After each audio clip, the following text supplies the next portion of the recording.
Следующий бой. Хасидjanov Baxtiyor, Kırgızistan Arava. Said Fazilov Farruh, Osh.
Готовимся. Хасидjanov Baxtiyor, Arava.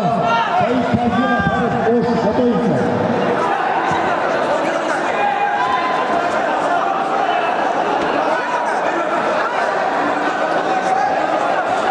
Время. Второй раунд.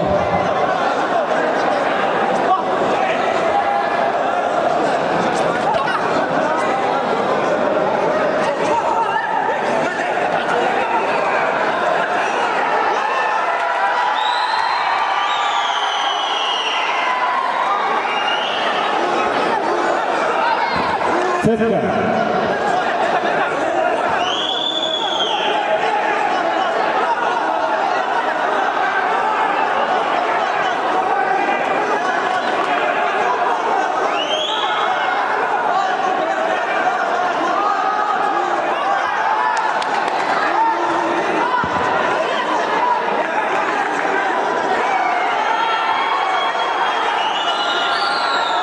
Стоп.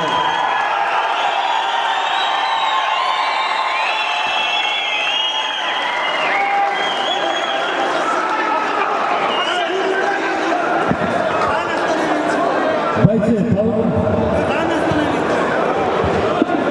Бойцы, Павлов. Глухая защита была. Ребята, глухая защита.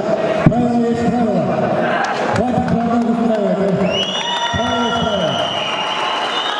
Дорогие друзья, в этом бою во втором раунде техническим нокаутом победа присуждается Рустамбекова Аймазеев. Раз. Награждение производится.